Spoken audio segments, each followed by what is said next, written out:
नमस्कार। आज के इस एक्सप्लेनर में हम बात करने वाले हैं भारत के संविधान के एक बेहद ही दिलचस्प और अहम हिस्से की। मान लीजिए कि ये एक मास्टर क्लास है जहां हम राज्य के नीति निर्देशक तत्व, जिन्हें directive principles of state policy यानी डीपीएसपी भी कहा जाता है, उसे डिकोड करने वाले हैं। प्रतियोगी परीक्षाओं की तैयारी कर रहे छात्रों के लिए हमने पार्ट 4 को काफी सिस्टमैटिक तरीके से स्ट्रक्चर किया है। हम शुरुआत करेंगे द ब्लूप्रिंट ऑफ इंडिया से, फिर डीपीएसपी और फंडामेंटल राइट्स के बीच का फर्क समझेंगे। उसके बाद इसकी 3 अलग-अलग श्रेणियों पर बात करेंगे: सामाजिक और आर्थिक, गांधीवादी और आखिर में उदार बौद्धिक सिद्धांत। तो चलिए बिना किसी देरी के शुरू करते हैं। पहला भाग, the blueprint of India, aspirations of a new nation. आइए सीधे इस बात पर आते हैं कि संविधान निर्माताओं के सामने आखिर वो कौन सी सबसे बड़ी दुविधा थी जिसने डीपीएसपी को जन्म दिया। सोचकर देखिए क्या होता है जब एक नए आजाद हुए देश के सपने तो बहुत बड़े हों, लेकिन संसाधन एकदम मुट्ठी भर। जब हमारा देश आजाद हुआ था तब तुरंत हर जन कल्याणकारी योजना को लागू कर पाना सच में नामुमकिन था। सरकार के पास इतने पैसे या एडमिनिस्ट्रेटिव रिसोर्सेज ही नहीं थे कि हर किसी की हर आकांक्षा रातों रात पूरी की जा सके। और यहीं से एक बहुत ही कमाल का आइडिया निकल कर आया। इसका सफ़र बड़ा दिलचस्प है। ये कॉन्सेप्ट शुरू हुआ स्पेन के संविधान से, फिर वहाँ से इसने जगह बनाई आयरलैंड के संविधान के आर्टिकल 45 में, और आखिरकार इसे हमारे भारतीय संविधान के भाग 4 में आर्टिकल 36 से लेकर 51 तक शामिल कर लिया गया। दूसरा भाग, DPSP versus fundamental rights, understanding the difference. आइए इन दोनों के बीच के उस बुनियादी अंतर को समझते हैं जो अक्सर एग्जाम्स में पूछा जाता है। देखिए, मौलिक अधिकार यानी फंडामेंटल राइट्स थोड़े नेगेटिव नेचर के होते हैं, क्योंकि ये सरकार को कुछ गलत करने से कानूनी रूप से रोकते हैं और इनके उल्लंघन पर सीधे कोर्ट जाया जा सकता है। लेकिन डीपीएसपी ये बिल्कुल पॉजिटिव हैं। ये सरकार को एक कल्याणकारी समाज बनाने के लिए काम करने का निर्देश देते हैं। पर यहाँ सबसे बड़ा पॉइंट ये है कि ये नॉन एनफोर्सेबल हैं। मतलब अगर सरकार इन्हें तुरंत लागू नहीं कर पाती तो कोई इसके खिलाफ अदालत का दरवाज़ा नहीं खटखटा सकता। और पता है, डॉक्टर बी.आर. अम्बेडकर ने इन्हें बहुत ही जोर देकर भारतीय संविधान की एक अनूठी विशेषता कहा था। ऐसा इसलिए क्योंकि ये सिद्धांत सिर्फ राजनीतिक ही नहीं, बल्कि एक मजबूत आर्थिक और सामाजिक लोकतंत्र की भी नींव रखते हैं।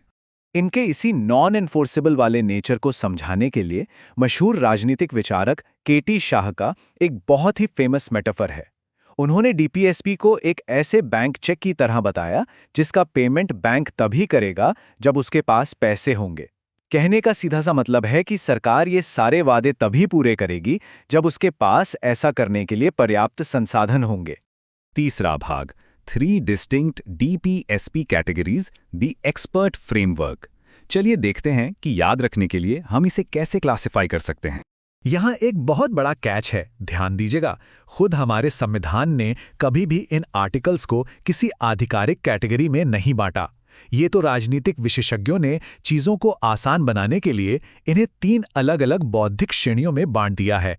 और प्रतियोगी परीक्षाओं की तैयारी के लिए ये फ्रेमवर्क सच में बहुत कारगर है। चौथा भाग, social and economic principles, building welfare and equality. हमारी पहली एक्सपर्ट कैटेगरी पूरी तरह से समाज में असमानता को कम करने और एक सोशल सेफ्टी नेट बनाने पर फोकस करती है। ये टेबल एग्जाम्स के लिए एक बहुत ही हाई यील्ड टॉपिक है। इसमें बताया गया है कि राज्य को क्या क्या सुनिश्चित करना है। मसलन आर्टिकल 39 बात करता है समान काम के लिए समान वेतन और मुफ्त कानूनी मदद की। आर्टिकल 41 काम और शिक्षा का अधिकार देता है।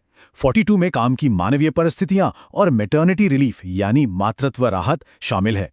और आर्टिकल 43 सभी मजदूरों के लिए एक निर्वाह योग्य मजदूरी यानी लिविंग वेज तय करने की बात करता है। पांचवां भाग, the Gandhian principles, village and grassroots empowerment. अब आते हैं दूसरी कैटेगरी पर, जो सीधे तौर पर महात्मा गांधी के आत्मनिर्भर और सशक्त ग्रामीण भारत के विजन को दिखाती है।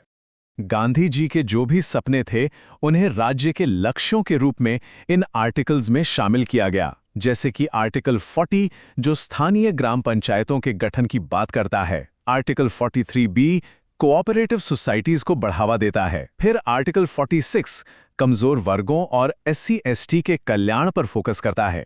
इसके अलावा आर्टिकल 47 नशीले पेय और दवाओं पर रोक लगाता है और आर्टिकल 48 गायों और बछड़ों के वध को रोकता है।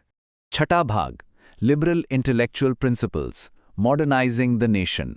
अंत में आती है हमारी तीसरी कैटेगरी, जो देश के शासन के लिए थोड़े ज्यादा मॉडर्न, प्रोग्रेसिव और दूरदर्शी आदर्शों की बात करती है। इस कैटेगरी का सबसे ज्यादा डिबेट वाला टॉपिक है आर्टिकल 44 यानी यूनिफॉर्म सिविल कोड। आसान भाषा में समझें तो अलग अलग धार्मिक समुदायों के जो अपने कस्टम्स या पर्सनल लॉज होते हैं, उनकी जगह पूरे देश के नागरिकों के लिए विवाह, तलाक और विरासत जैसे मामलों में सिर्फ एक समान कानून लागू करने का प्रस्ताव है। ये देखना बहुत ही दिलचस्प है कि डीपीएसपी समय के साथ कैसे इवॉल्व होते हैं। ये टाइमलाइन देखिए। 1950 में आर्टिकल 45 के तहत 14 साल तक के बच्चों के लिए मुफ्त शिक्षा सिर्फ एक नीति निर्देशक सिद्धांत था। लेकिन 2002 में 86वें संशोधन के जरिए जब देश के पास संसाधन आ गए तो शिक्षा की आकांक्षा एक लागू करने योग्य मौलिक अधिकार बन गई, आर्टिकल 21A। और वर्तमान में आर्टिकल 45 अब सरकार को 6 साल से कम उम्र के बच्चों की प्रारंभिक देखभाल का निर्देश देता है। इसी मॉडर्न सोच को आगे बढ़ाते हुए 1976 में 42वें संशोधन के जरिए आर्टिकल 48A को भी जोड़ा गया था। इसका मकसद बहुत ही साफ था, हमारे पर्यावरण, जंगलों और वन्य जीवों को सुरक्षित करना। और इस पूरे फ्रेमवर्क का समापन होता है हमारे आर्टिकल 51 के साथ। ये एक बहुत ही ग्लोबल नजरिया पेश करता है और राज्य को अंतर्राष्ट्रीय शांति और सुरक्षा को बढ़ावा देने का आदेश देता है। तो इन सभी सिद्धांतों को इतनी गहराई से समझने के बाद एक बहुत ही दिलचस्प सवाल जहन में आता है। जैसे जैसे हमारे देश के संसाधन लगातार बढ़ते जाएंगे, क्या भविष्य में ये सभी नीति निर्देशक सिद्धांत एक दिन गारंटीड मौलिक अधिकारों में बदल जाएंगे? संवैधानिक विकास के बारे में ये सच में सोचने वाली बात है। आज के इस एक्सप्लेनर से जुड़ने के लिए बहुत बहुत शुक्रिया। उम्मीद है ये जानकारी आपके लिए फायदेमंद रही होगी।